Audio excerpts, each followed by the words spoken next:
Cidade. Bem Brasil Pastéis. Agora atendendo via delivery. Para sua comodidade, peça Bem Brasil Pastéis pelo WhatsApp 77 99846 3833. Deu sede? Deu fome? Bem Brasil Pastéis. Anexo ao Hiper Santo Antônio, na Avenida JK. Bem Brasil Pastéis. Uma delícia!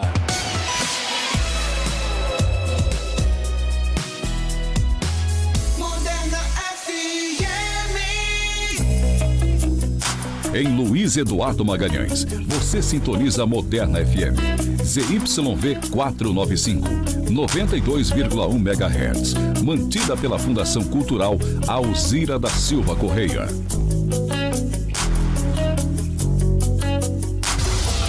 A notícia que você precisa ouvir. Você confere aqui.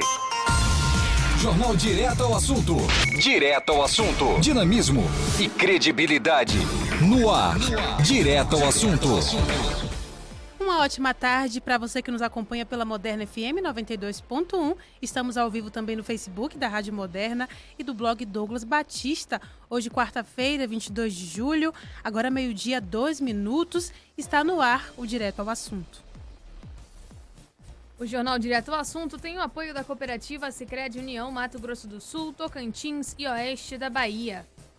Os destaques da edição de hoje do Direto ao Assunto, você confere agora. Caso Guilherme, vamos conversar com o coordenador de Polícia Civil do Oeste, Dr. Rivaldo Luiz.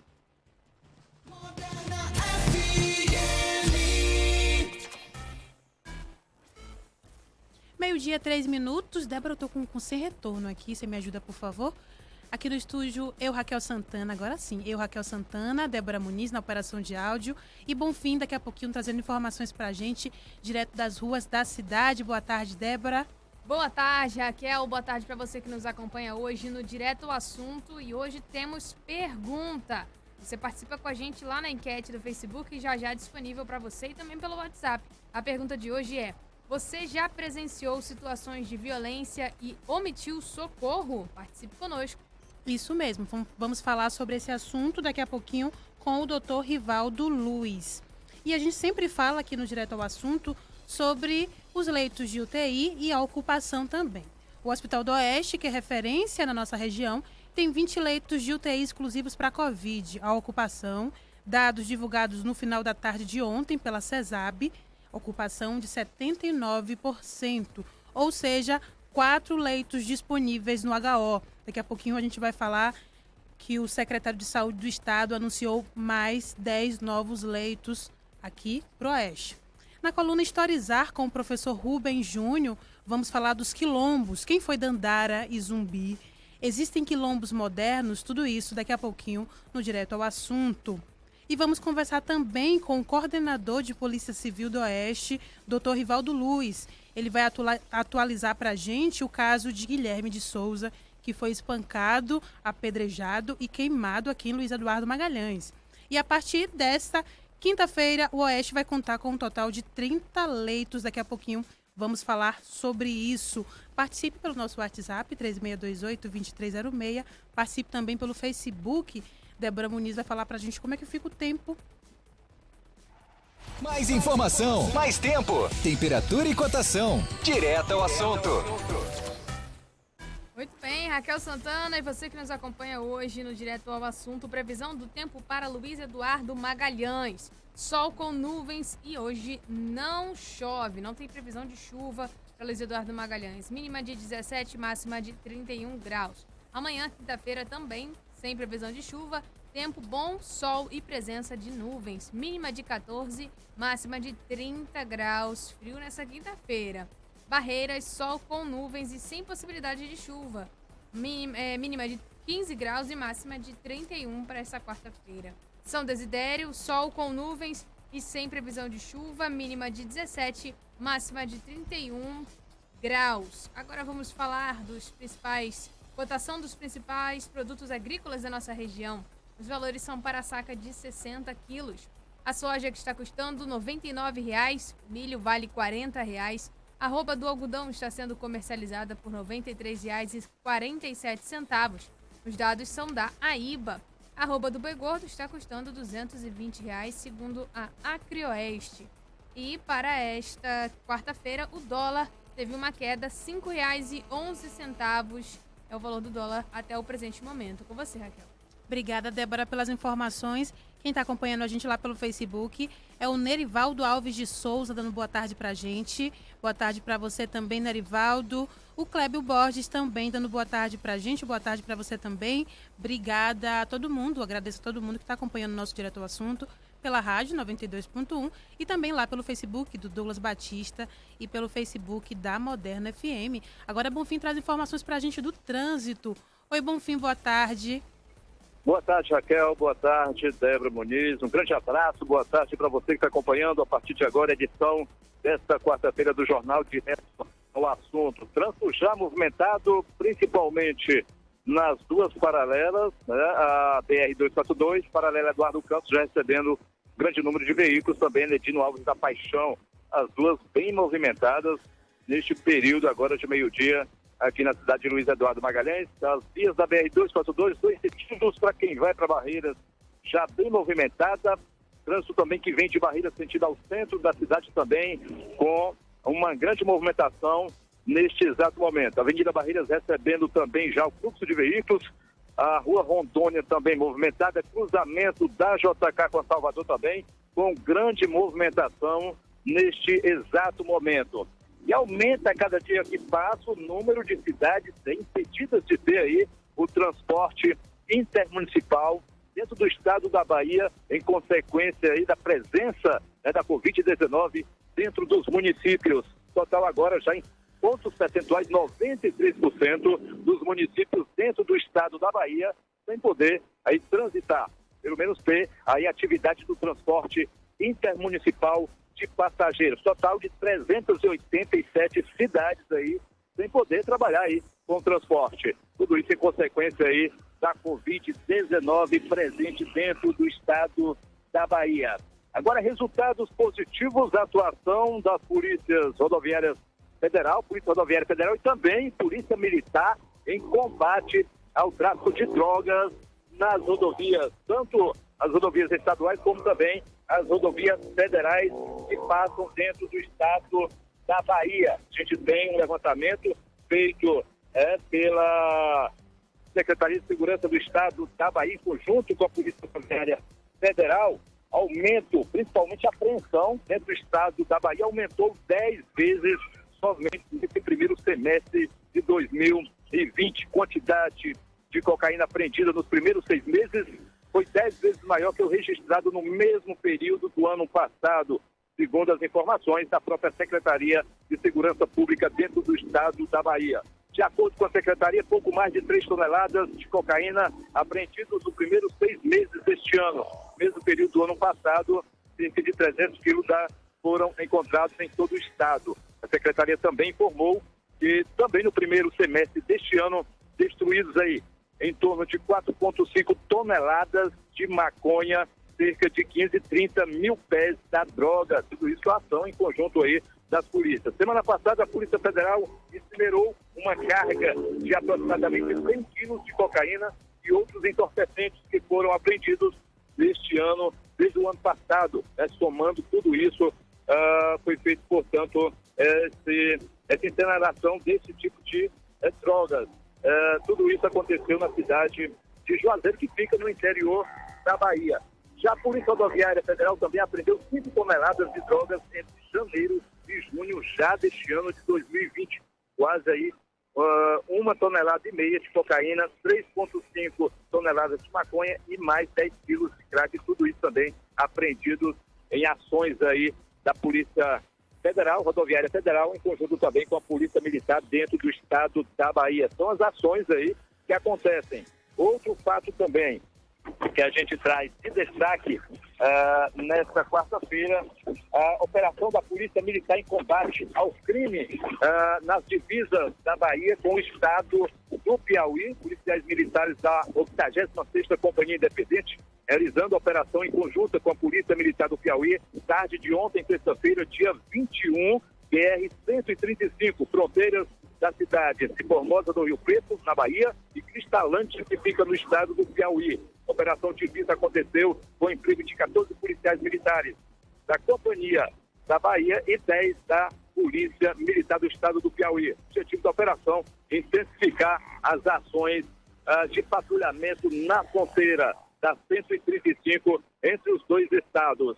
Produtividade desta operação, veículos abordados, foram 60 carros abordados e fiscalizados e um total de 12 motocicletas e 120 pessoas também foram abordadas nesta ação em conjunto das duas polícias. Aí, portanto, operação aí intensificando, portanto, a Polícia Rodoviária, Polícia Militar dos dois estados.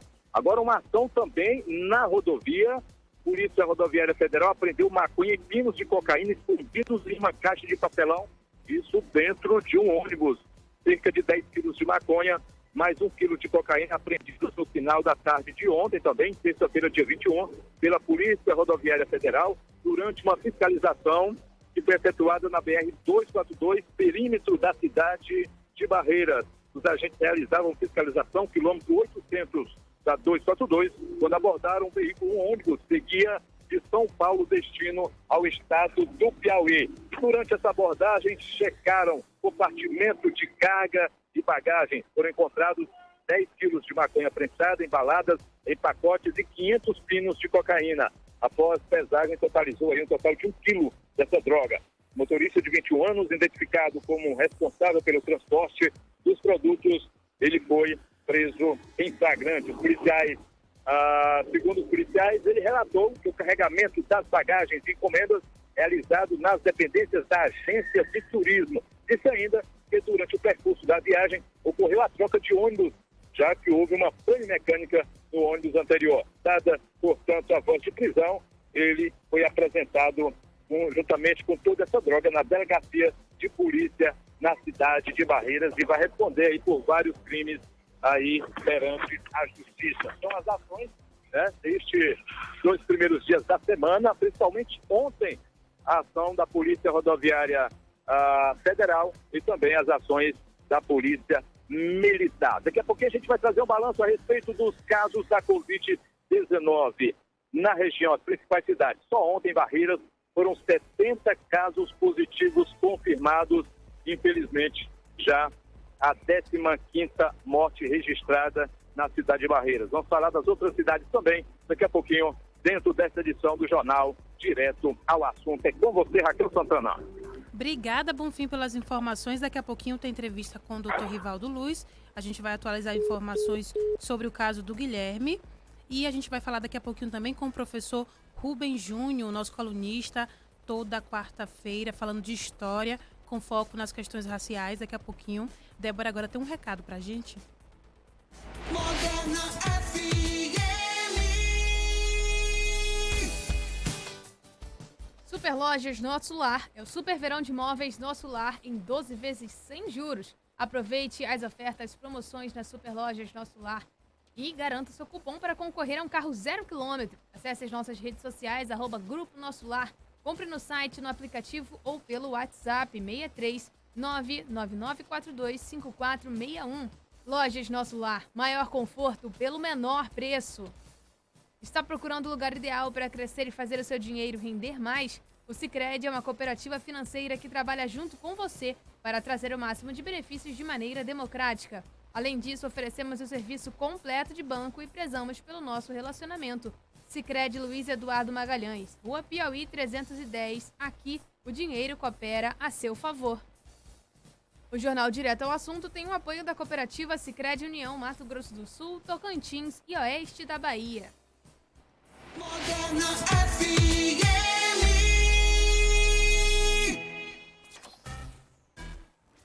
Quem está acompanhando a gente também é o Antônio Correa Júnior, sempre acompanhando direto ao assunto. Enquanto Débora faz o contato com o professor Rubens, a gente vai tentar o primeiro contato por Skype. Vamos torcer para a internet estar boa. E eu vou trazer alguns dados para vocês aqui sobre a Covid-19, essa doença causada pelo coronavírus, e como é que está o Oeste nisso tudo. O secretário de Saúde do Estado, Fábio Vilas Boas, divulgou ontem que 10 novos leitos de UTI serão abertos aqui no Oeste. O Hospital do Oeste tem 20 leitos, atualizei esses dados no boletim da UFOB, esse boletim semanal. São 20 leitos de UTI no no HO, que é referência aqui para nossa região. São 36 municípios, uma população de mais de 800 mil habitantes. Quando a gente pensa 30 leitos, que segundo o secretário de Saúde, vai estar em operação a partir de amanhã, leitos de UTI. Por que a gente sempre fala em leitos de UTI? Porque alguns municípios têm até uma estrutura relativamente boa para casos leves. Essa primeira fase e até a primeira fase da segunda, né? A segunda fase A da doença. Mas todos os municípios aqui não têm estrutura para quando a pessoa tem o agravamento, quando a pessoa precisa de um respirador para conseguir respirar. Respira através dessa máquina. Então, a nossa capacidade hospitalar aqui no Oeste é baixíssima. Mesmo com esses 30 leitos, a partir de amanhã, promessa do secretário de Saúde, o Fábio Vilas Boas, ainda é insuficiente. Pode melhorar um pouquinho a superlotação? Sim. Trouxemos aqui, na sexta-feira, o Oeste tinha 100% de ocupação, os leitos do HO. Hoje, essa ocupação é de, deixa eu olhar aqui, 79%, ou seja, 4 leitos disponíveis no Hospital do Oeste. Esse é o dado que a gente tem.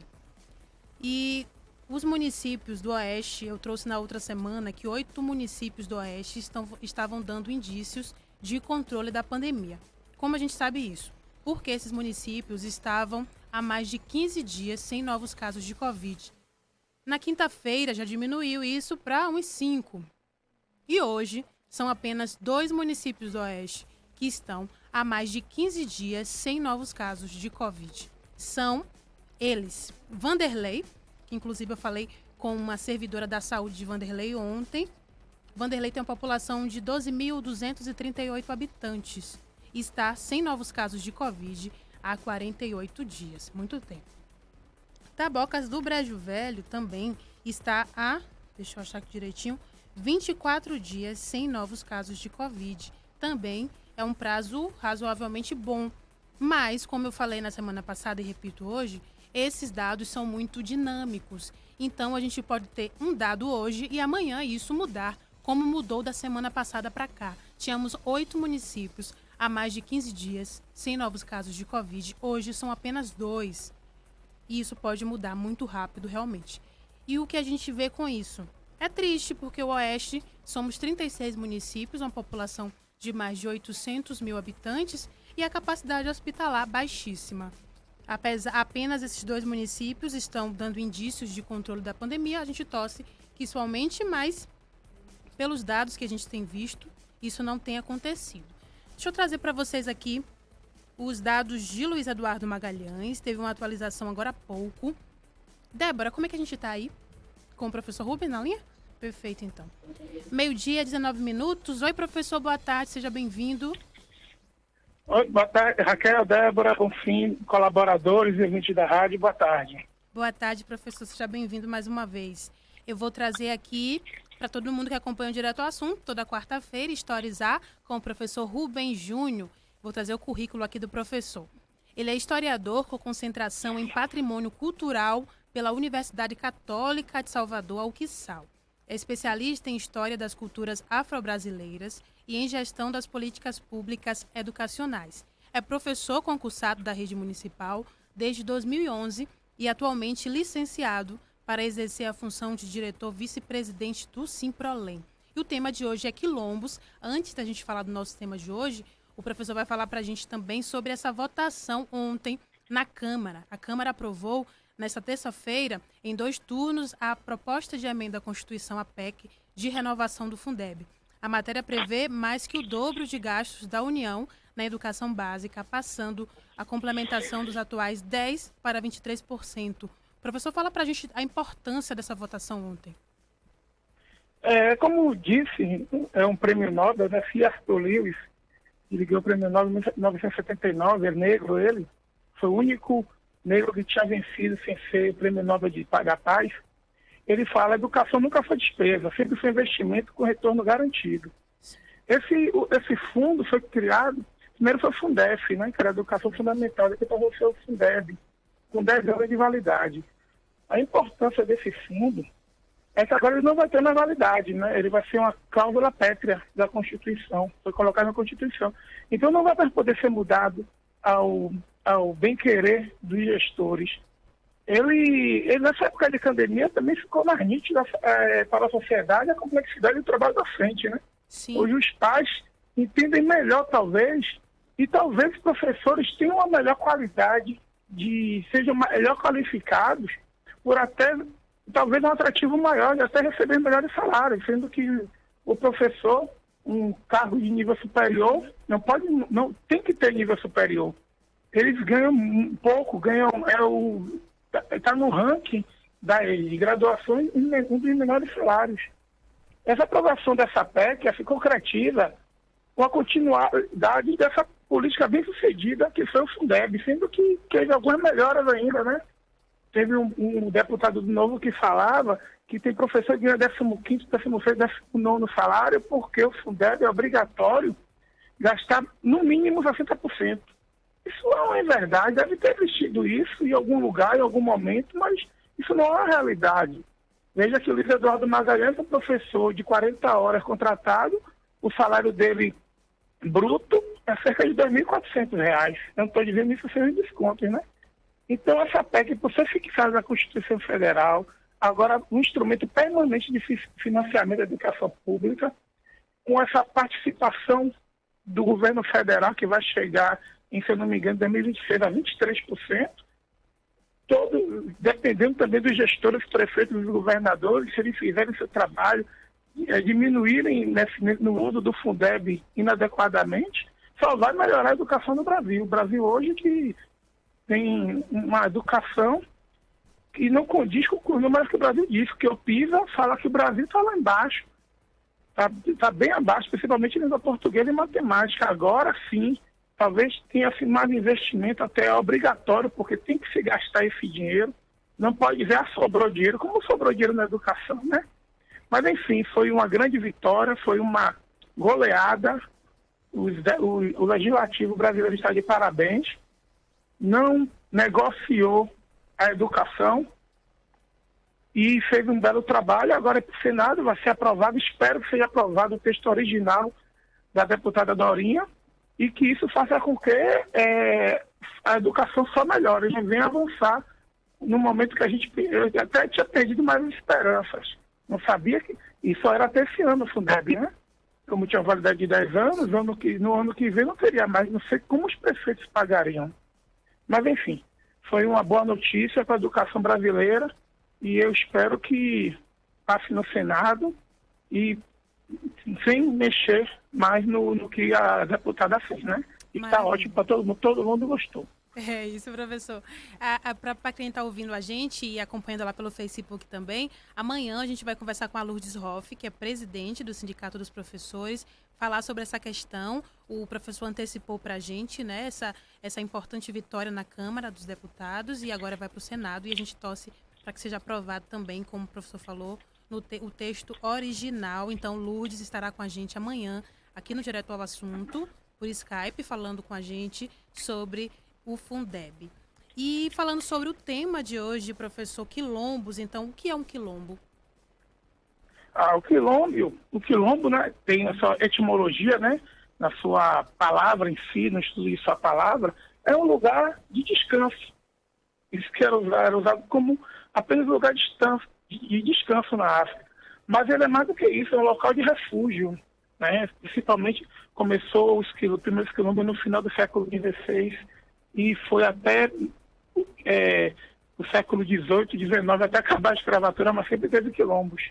Esses quilombos, eles foram formados a partir de terras, às vezes até que o escravo ganhava, ele conseguia, e ele queria o término da escravidão, então eles mesmos se organizavam militarmente, uma sociedade estruturada, em que eles mesmos salvavam negros, ou então negros fugidos iam para lá. Eles viviam de policultura. E, assim, não era o quilombo perfeitamente como uma aldeia de índio, não é assim. É uma comunidade, até com várias aldeias. Você vê que um quilombo, como o Quilombo dos Palmares, ele tinha cerca de 30 mil pessoas na época. Imagina que nessa época, em Salvador, que era a capital do Brasil, tinha cerca de 40 mil pessoas. Mais especificamente, quando a gente vai falar do Quilombo dos Palmares, ele tinha uma organização, uma estrutura em que ele de uma sociedade que eles eram todos, como é que eu posso dizer, de solidariedade. Uma estrutura que até hoje se mantém, mesmo com a questão da Constituição Federal, que hoje permite que se tenha assim, que o quilombo tenha que ser uma terra, tem que ser legalizada para esses povos que viveram lá, ainda mais pela questão da cultura do afrodescendente, da sua luta contra a escravidão. Com certeza, professor. O senhor falou aí do Quilombo dos Palmares, em Alagoas, na Serra da Barriga, se eu não estou enganada. E o senhor falou que era uma organização muito bem planejada também dos quilombos. E como eram essas localizações? A Serra da Barriga é uma serra, obviamente. Eram lugares estratégicos também, esses quilombos? No começo, não era Alagoas, na verdade, nessa época, era a capitania de Pernambuco. Sim. Eles tinham uma organização, no começo eles até viviam mais escondidos, depois eles começaram até a negociar com brancos livres da cidade, né? Só que teve uma época da tentativa de tomada dos holandeses dessa época em Pernambuco, que eles foram muito atacados. Sim. Mas foram mais de 100 anos de resistência africana na escravatura, né? E essas 30 mil pessoas distribuídas em aldeias, eles foram atacadas diversas vezes até serem derrotados, né? Mas demonstrando assim uma grande organização política e militar. E lá não tinha essa questão de diferenciação. Todos eram bastante iguais em seus afazeres. As mulheres guerreiras, é claro, né, que as mulheres em geral tomavam mais conta das crianças. Mas a organização social solidária e de muita luta, de muita organização, porque as pessoas veem, não conseguem perceber muito a história da África, porque a nossa sociedade é eurocêntrica, né? É centrada no que acontece na Europa. E a história já foi contada pelo vencedor. Isso. Né? Que venceu aqui, mas não venceu lá. É como às vezes eu falo, né? Quem foi a maior nação da época da Antiguidade? O Egito. O Egito fica onde? O pessoal pensa que é na Europa, é na África. Mas, assim, eles tiveram uma organização que ficaram por mais de 100 anos, já imagina, no Brasil, escravocrata. Eles, com a força das armas, eles conseguiram se manter durante mais de 100 anos de resistência nesse local, nesse quilombo. Muito importante a gente saber da nossa história, e o professor Rubens está aqui toda quarta-feira para ajudar a gente a entender, com foco na questão racial, porque não tem como falar também em história sem falar da questão racial, e principalmente quando a gente fala em história do Brasil. E, professor, a gente conhece muito Zumbi dos Palmares, tem Dandara também. Conta um pouquinho pra gente sobre esses dois. Dandara é a esposa de Zumbi, né? Ela liderava as falanges femininas do exército, né? Chamado Exército Palmarino. Ela era a liderança feminina, tanto que ela, claro, né, como uma esposa, uma mulher negra, mas dentro do quilombo, ela era livre, ela era independente em relação a essa questão de sexismo, não existia isso na questão do Quilombo dos Palmares, tanto que Gangazumba, né, foi o fundador dos Palmares. Ele teve uma época que ele negociou com os portugueses. O que é que ele negociou? Eles serem livres, mas se chegassem negros fugidos, eles devolvessem esses negros os proprietários, por assim dizer. E Dandara foi a que mais influenciou Zumbi a não aceitar isso. Depois de Gangazumba ser assassinado, né, as pessoas que discordavam dele, e a Zumbi dos Palmares sempre tem aquela questão de querer, como é que eu posso dizer, depreciar a história do afrodescendente. Sim. Porque Zumbi dos Palmares escravizava. Sempre teve escravidão na história do mundial. Só que tinha um tipo de escravidão nos quilombos brasileiros, da mesma forma que tinha o do branco, com o branco e do africano. Mas não era uma escravidão de violência, de todos os tipos de violência, desde física até psicológica. Era de respeito. Quando chegavam lá, o negro chegava no quilombo, ele não queria trabalhar, ele disse: agora eu sou livre, não vou trabalhar mais. Aí ele era obrigado a trabalhar para saber viver em comunidade. É claro que a história de Dandara, de Zumbi, é muito complicada, tem uma hora de lenda, porque, como eu disse, né, a questão da história, a história é feita geralmente pelo europeu. A gente não encontra muito história na Ásia, na Oceania, porque nós fomos colonizados por europeus, não é isso? E que sempre dominou, por assim dizer, tirou a soberania do brasileiro, primeiro Portugal, quando nós éramos colônia, depois Inglaterra, depois Estados Unidos, até que melhorou esse tipo de ataque à nossa soberania, apesar de ainda ter. Ela de Zubina, como eu disse para você, ela participava da elaboração de estratégias de resistência do quilombo, ela dominava técnicas de capoeira, sempre lutou ao lado de homens e mulheres. Dizem que ela tinha o próprio exército de mulheres. É claro que isso não tem muita comprovação por falta de testemunhos, né? E ao final da última guerra, quando invadiram o maior quilombo que tinha, né? A maior aldeia dentro do quilombo, se não me engano, a aldeia do Macaco, ela, para não ser presa e voltar a ser escrava, ela se jogou numa pedreira, porque suicídio era uma forma de resistência do negro à escravidão, né? Ele não queria ser escravo, então ele não trabalhava, por isso que é chamado de preguiçoso. Quer dizer, preguiçoso porque trabalhava obrigado 18 horas por dia, 20 horas por dia, sem comer direito, comendo restos, sendo açoitado a todo momento, deixado sempre de lado, porque a questão da discriminação, só quem é afrodescendente sabe, o medo até de chegar em certos lugares. Então, sofrendo isso tudo, ele não queria trabalhar, o índio não queria trabalhar, era preguiçoso. Né? É uma história que tem que ser desfeita. Essa história a gente não tem no livro didático. No livro didático só tem aquela mesma história do branco dominador que venceu e queria salvar o negro, queria ensinar a cristandade ao índio para que eles deixassem de ser animais, criaturas de Deus, e passassem a ser filhos de Deus. É sempre essas justificativas que com o tempo a gente vai desmistificando e um dia isso deve melhorar um pouco mais, né? Verdade. A gente está conversando com o professor Rubens Júnior, ele é nosso colunista, e Historizar com o professor Rubens, ele é historiador, e a gente toda quarta-feira discute esses temas aqui.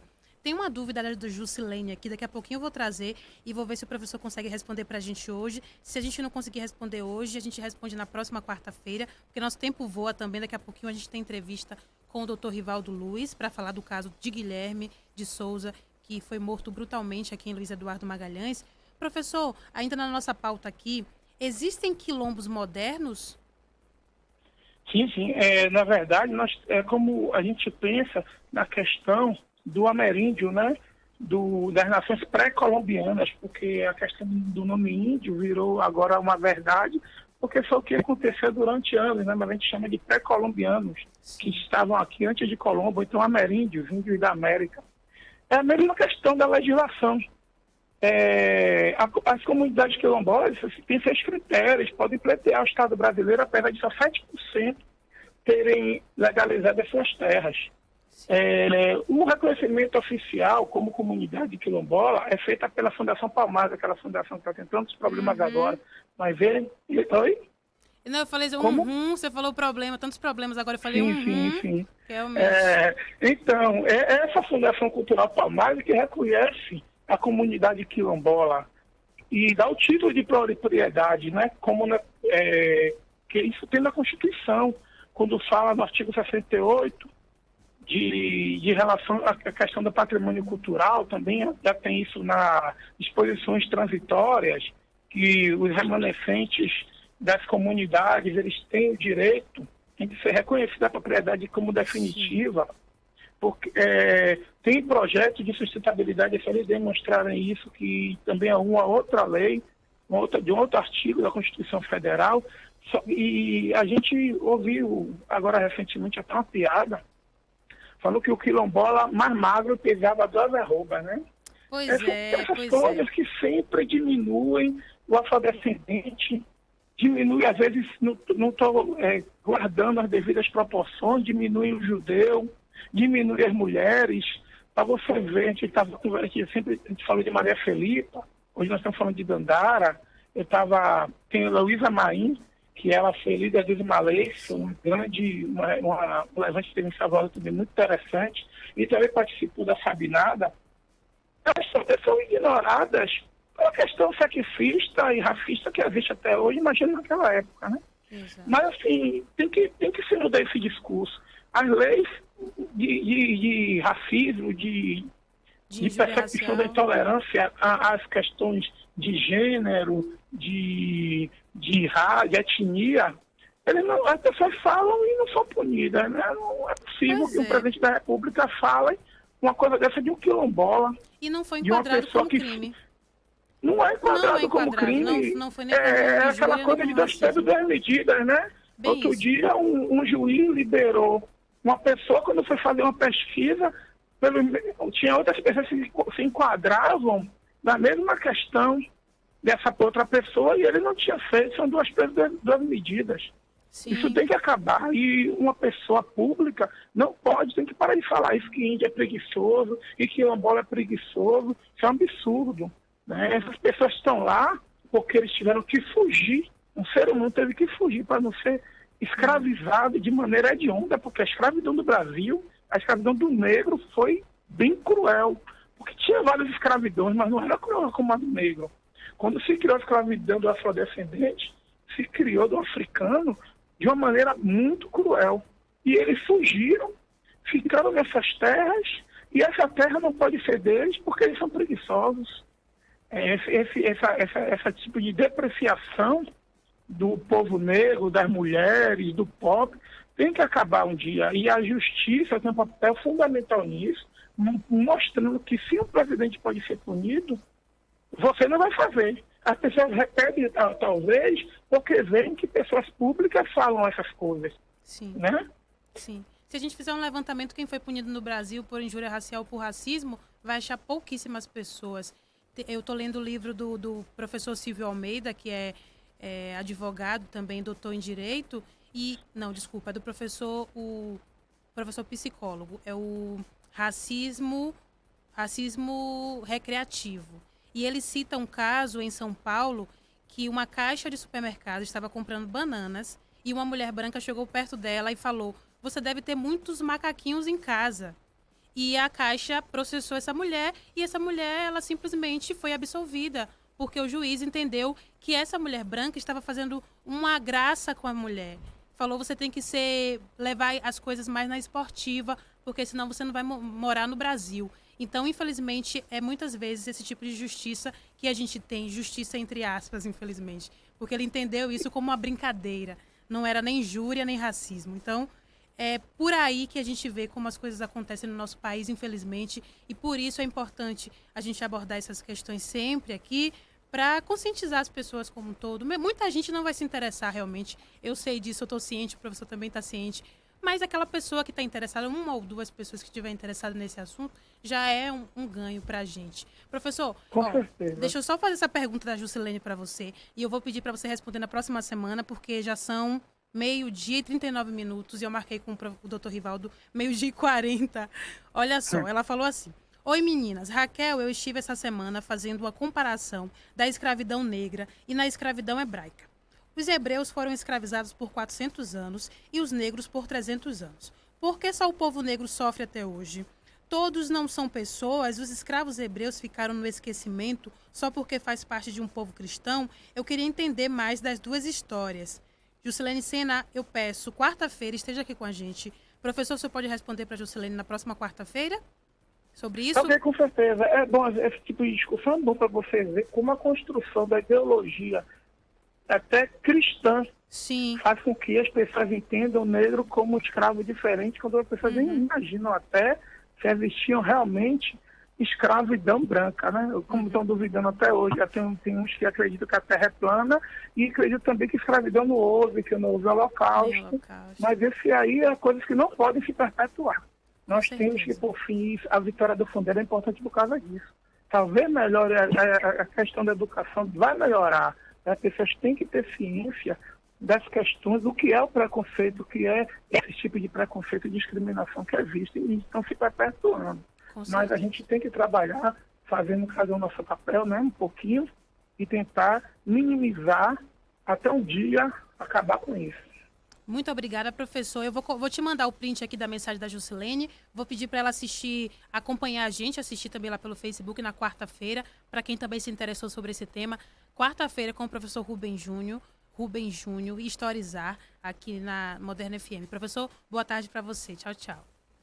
Boa tarde, obrigado. Boa tarde a todos os ouvintes. Até quarta-feira. A gente que agradece. Até quarta.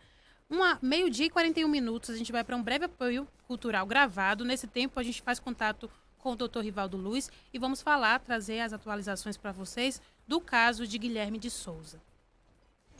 Todos os ritmos, uma só rádio, Moderna FM. Sicredi União, informa a hora certa. 12h40. Começou a promoção Todo Mundo Pode Investir e Ganhar do Sicredi. Invista a partir de R$100 e concorra a um smartphone por semana, notebooks, uma caminhonete zerinho e a milhares de prêmios instantâneos. Procure uma agência Sicredi e participe.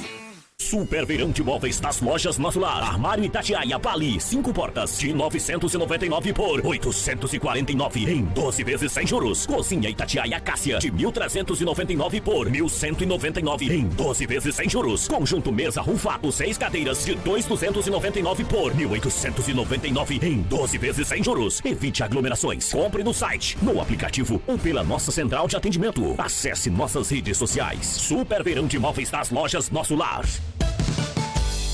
Moderna FM. Um amigo sempre por perto, que te recebe de sorriso aberto, está ao seu lado pra te dar a mão, e você pode contar com cuidado e atenção. A gente cuida de você, quer te ver de bem com a vida. A gente cuida de você.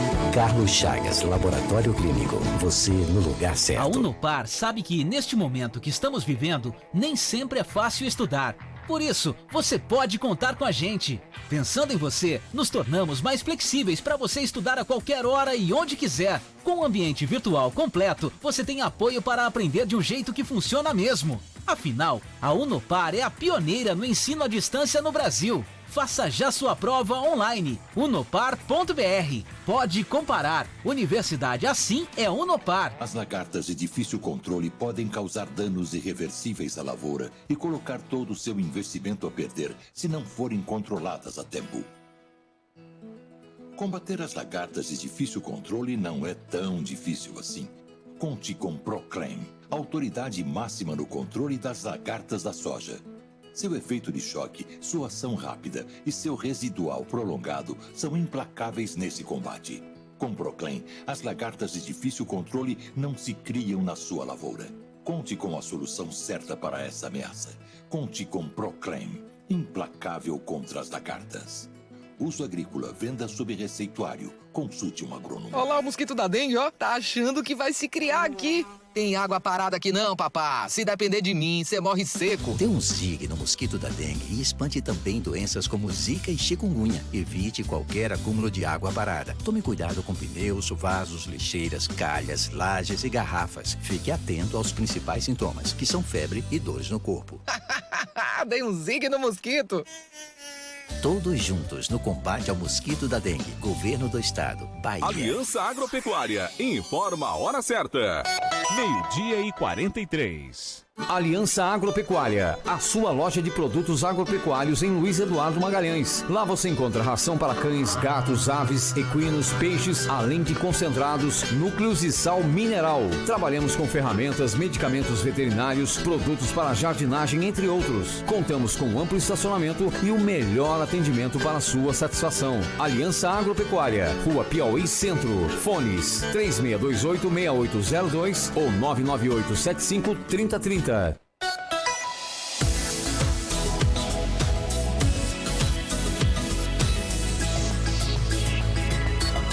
Moderna FM.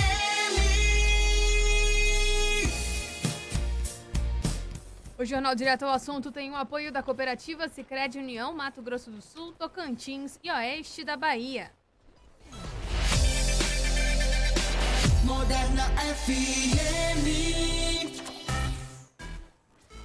Estamos de volta, 12h46. Tem uma sonora rapidinha do secretário de Saúde do Estado, Fábio Vilas Boas. A gente vai colocar para Débora vai colocar para vocês aqui, enquanto a gente faz o contato com o Dr. Rivaldo Luiz.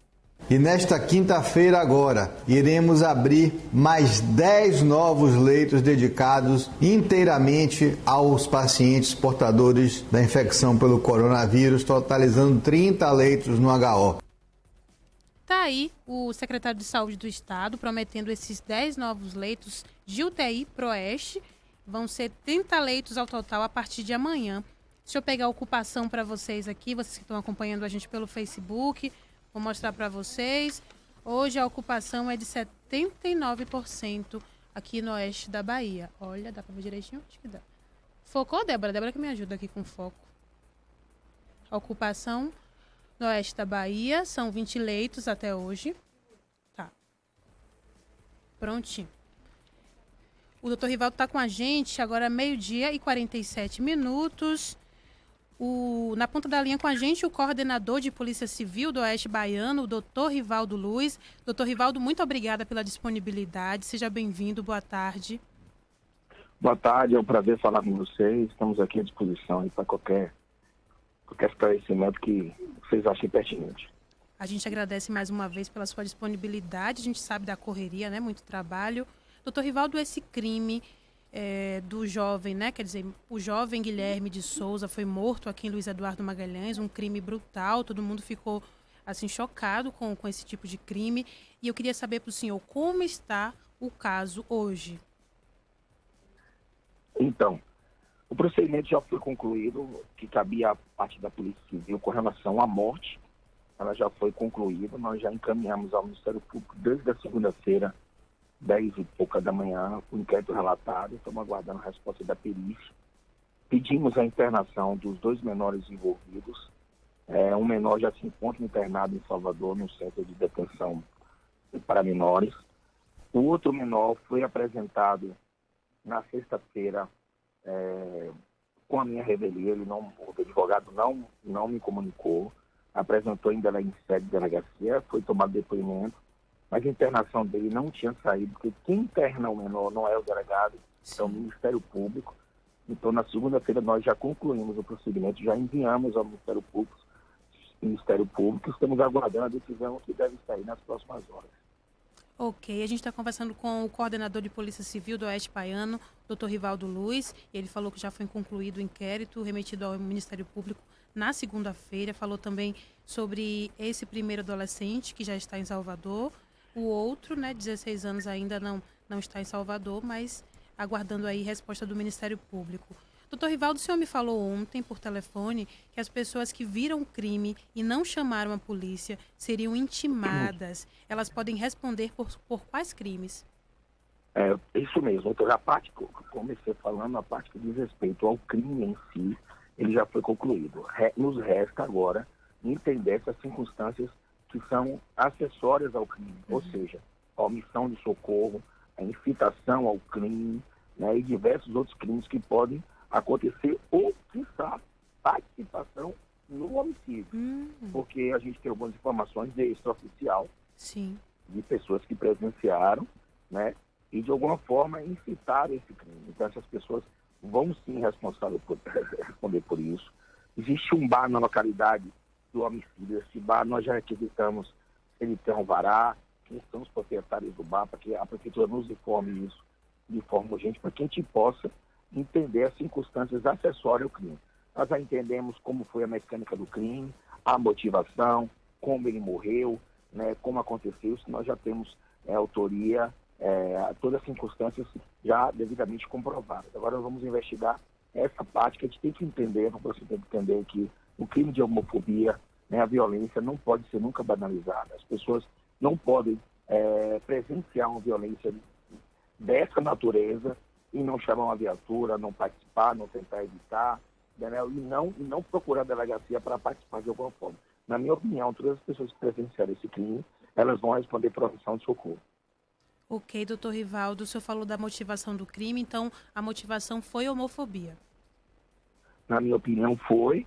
O menor, no seu depoimento, disse várias vezes que a vítima em algumas oportunidades o assediava, em algumas oportunidades brincava com ele não aceitava, não achava certo, não gosta. Explicou claramente, não existe outro motivo a não ser homofobia. Eles não eram rivais, não eram inimigos, não tinha antecedente de discussão. Então ele matou a vítima justamente porque a vítima era declaradamente homossexual. E foi um crime terrível, né, doutor Rivaldo? É um crime grave, um crime que a gente tem que combater. A gente só falta alguns laudos para entender se quando ele foi queimado ele ainda estava vivo ou não, a gente não sabe, porque as pedradas que ele tomou foi também muito violenta. A gente só precisa de um laudo para que o laudo nos diga isso, se ele foi queimado vivo ou se ele já estava morto em decorrência das agressões. Tá bom. Doutor Rivaldo, nesse período o corpo não é liberado para a família para fazer o enterro? É porque assim, a gente precisa desses resultados, sabe? Isso muda completamente a mecânica do crime, né? Se ele foi puxado vivo ainda, se ele foi puxado morto, se ele foi queimado morto, ele pode responder também por ocultação de cadáver, ocultação da violência. Se ele matou vivo, isso vai qualificar mais ainda o crime, mostra a crueldade. Então tudo isso é necessário. Mas eu acho que isso deve estar sendo finalizado de hoje para amanhã, Kelly. Então já vai liberar aí de hoje para amanhã, o senhor acredita, né, doutor Rivaldo? Eu acredito porque, assim, o corpo precisa, os exames precisam ir para o laboratório. Realmente a gente está nessa época de pandemia, tudo é mais difícil, tudo é mais complexo. Então a gente precisava de uma série de perícia, tanto de local quanto do corpo. A gente deve estar finalizando isso nos próximos dias, tá bom? Tá bom. A gente está conversando aqui com o doutor Rivaldo Luiz, ele é coordenador de Polícia Civil do Oeste Baiano. Estamos falando sobre o caso de Guilherme de Souza. E o doutor falou aqui pra gente que até amanhã ele acredita que o corpo de Guilherme, porque se a gente para pensar, a Fran, que é mãe do Guilherme, tá sofrendo tanto, né? Uma mãe perder um filho já é terrível. A mãe perder o filho da forma que foi é mais terrível ainda. E ainda sem poder enterrar o filho também. Eu e Geisa estivemos no protesto no sábado e assim, Fran está arrasada mesmo. A gente conversou com ela aqui na rádio também. E é muito triste tudo isso. A gente torce para que isso seja finalizado logo, porque pelo menos atenua um pouco essa dor. Claro que não vai acabar essa dor nunca, mas poder enterrar o filho já é um avanço também. E, doutor Rivaldo, uma das reivindicações do grupo Mães pela Diversidade, que está acompanhando esse caso também, é de que os pais dos adolescentes também sejam responsabilizados. Existe previsão na lei para isso? Entenda, Kelly, eles não podem ser responsabilizados pelo crime em si. Sim. Se eles não participaram no crime, não incitaram ao crime, eles podem participar, eles podem responder por abandono de capaz, porque eu era um menor de 14 anos, que declaradamente já mora fora de casa há algum tempo. Então, desde quando era criança, ele vivia fora de casa, já morava sozinho. Os dois participantes não moram nas casas. As crianças já não estudam há bastante tempo, estavam vivendo uma vida sozinha. Então, assim, eles podem responder por outros crimes. Por esse crime, Kelly, a gente não pode responsabilizar o pai, porque por mais que o pai tenha sido descuidado, ele não autorizaria, ele incentivaria um crime nessa natureza. Eles podem responder por outros crimes, como abandono de capaz, ou maus tratos, com relação ao menor, ao autor do crime. Mas com relação à vítima, eles não podem ser responsáveis por um crime que eles não cometeram. Ok. Doutor Rivaldo, o senhor me chamou de Kelly, mas é Raquel, tá bom? Só para corrigir o senhor. Raquel, me desculpe. Não se preocupe, não. Fique tranquilo. O senhor ouviu essas pessoas também, esses pais desses menores? Foram ouvidos todos os pais menores. O pai do menor de 14, a mãe do menor, mesmo declarou que ele era um menino muito frio, ela declarou que ele era frio, que ele era violento, que ele não era um menino que era muito, calculava bastante as suas ações, que já não estudava, já tinha sido expulso de vários colégios e que ela não conseguia dominá-lo, que ele era usuário de droga, mas que ele cometia pequenos delitos. É o que ela sabia. E eu perguntei a ela por que ele morava na rua, que ela não procurou conselho tutelar, não procurou a prefeitura, não procurou a delegacia. Então, assim, demonstra também uma certa ignorância de como agir, falta de instrução, e demonstra também falta de cuidado e com zelo com o seu filho. Ela chegou um pouco até nervosa na hora da delegacia, mas depois ela foi entendendo a gravidade do fato, as consequências do fato, e ela inclusive entendeu que o melhor caminho para o filho dela realmente era a internação. Ok. Doutor Rivaldo, eu quero te agradecer mais uma vez pela disponibilidade, a gente sabe da correria. Quero também falar para o senhor que a gente vai continuar acompanhando os desdobramentos junto ao senhor. Agradecer mais uma vez pela sua atenção, pela conversa de hoje aqui na Rádio Moderna. Muito obrigada e bom trabalho para o senhor. Tá bom, Raquel, muito obrigado pela oportunidade para esclarecer alguns fatos. E vamos acompanhar isso de perto, tanto você quanto a gente. Sim. E a gente vai se falando no correr da semana, tá bom? Tá bom, muito obrigada, bom trabalho para o senhor. Um abraço a todos da Moderna. Tchau. Um abraço, tchau, tchau. 12h57, aguardando o Bonfim, ele vai trazer informações pra gente. Daqui a pouquinho eu trago também o boletim. Tem um apoio, né, Débora? Moderna FM.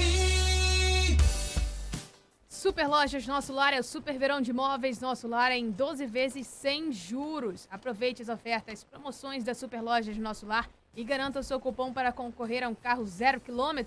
Acesse as nossas redes sociais, @Grupo Nosso Lar. Compre no site, no aplicativo ou pelo WhatsApp 63 99942 5461. Lojas Nosso Lar, maior conforto pelo menor preço.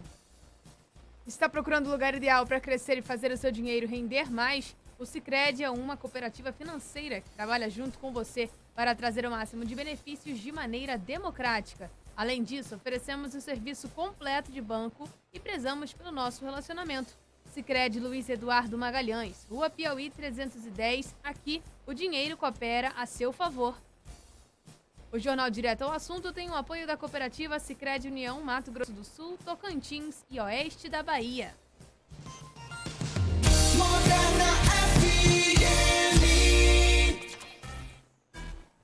Meio-dia, 58 minutos. Tem participação lá na live. A Jusilene, a gente vai responder lá na próxima semana. O seu Eduardo Brasil comentou aqui: boa tarde, meninas. Um excelente dia para vocês. Com relação ao seu pedido de ontem, Raquel, a suíte aqui no Rio de Janeiro já está reservada para as suas férias.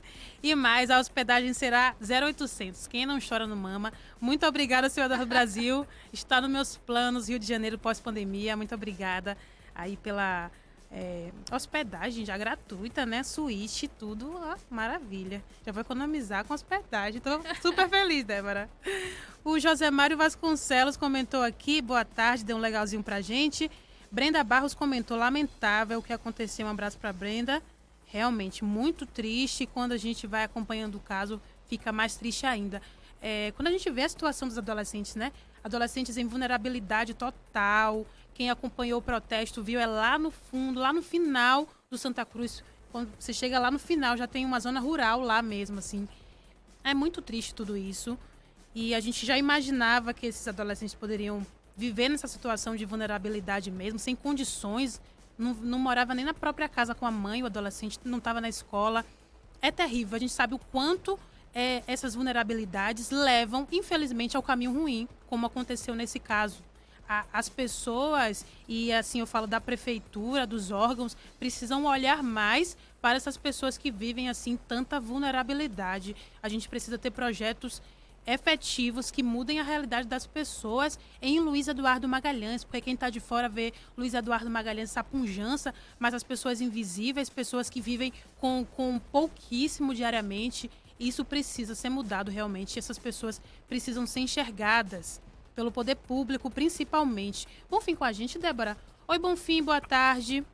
Muito bem, Raquel, a gente volta para finalizar trazendo os resultados da Covid-19 nas principais cidades do oeste da Bahia, informando que somente ontem, 70 novos casos confirmados pela Secretaria de Saúde da cidade de Barreiras. A cidade de Barreiras se aproxima já, né, dos 1.000 casos confirmados. Registra atualmente, com essa inclusão desses 70 novos casos, 939 casos da Covid-19 confirmados por teste rápido, RT e PCR também.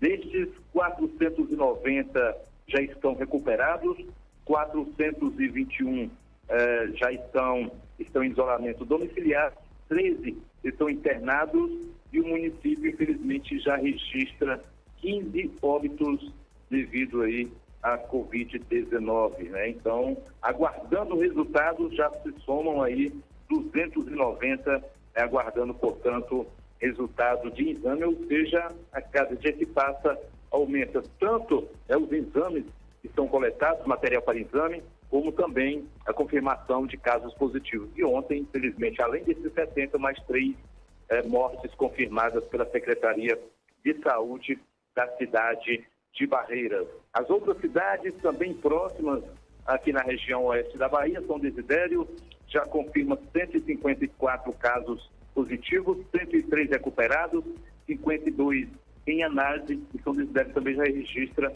um óbito. Cidade de Correntina, cidade turística de Correntina, 57 casos positivos, 20 curados, 36 ativos, 47 em isolamento domiciliar lá em Correntina. Cidade de Botirama, 169 casos positivos, 117 pessoas já curadas, 50 ativos e 9 em análise. A cidade de Botirama registra já 2 óbitos aí da Covid-19. E a Chão das Neves, 62 casos confirmados, dos quais 58 já curados, 22 em monitoramento, 309 também são os aí que estão sendo observados lá na cidade de Riachão das Neves. Em Bom Jesus da Lapa, 98 casos confirmados, 73 recuperados e 35 em análise. Esses são os números aí das principais cidades aqui do oeste da Bahia, apresentando, portanto, aí seus boletins informativos aí da Covid-19. Né? São os dados aí levantados e divulgados pelas secretarias de saúde desses municípios. A gente vai encerrando, portanto, a nossa participação nesta edição do Jornal Direto ao Assunto. Estaremos de volta amanhã, a partir do meio-dia. Boa tarde para você, Raquel. Boa tarde, Débora Muniz. Boa tarde, um grande abraço para você que está acompanhando o Jornal Direto ao Assunto. Boa tarde para você, Bonfim, obrigada pelas informações, trazendo os dados da Covid aqui no município de Luiz Eduardo Magalhães. Ontem foram confirmados 41 novos casos. Hoje, agora um pouquinho antes do meio-dia, foram confirmados 17 novos casos. Chegamos a um total de 687 casos de coronavírus no município.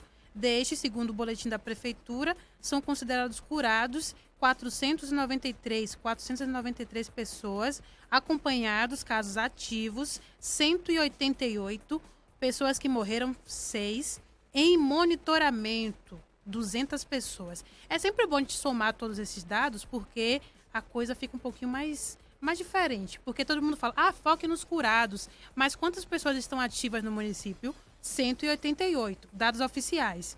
200 estão em monitoramento, essas pessoas são com sintomas leves, geralmente não são testadas. Então, a gente soma com 188, dá quase 400 pessoas com Covid ativas no município.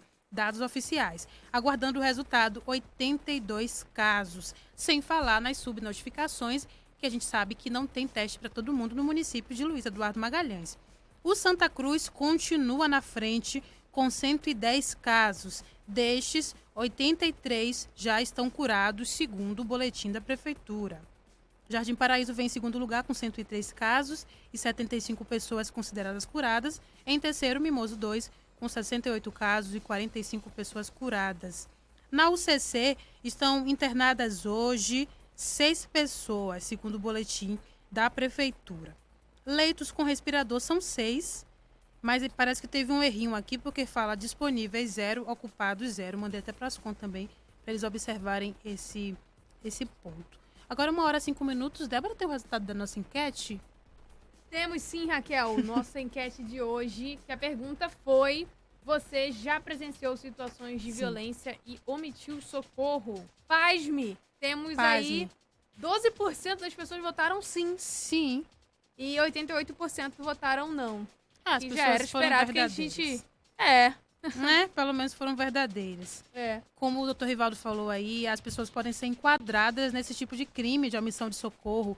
E no caso da consequência da omissão resultar em lesão grave, a pena pode ser duplicada e, caso resulte em morte, triplicada. Então, a gente tem que se conscientizar, né? Se eu estou vendo uma situação de violência, eu tenho que interferir de algum jeito. Minimamente ligar para a polícia. Foi o que não aconteceu no caso de Guilherme.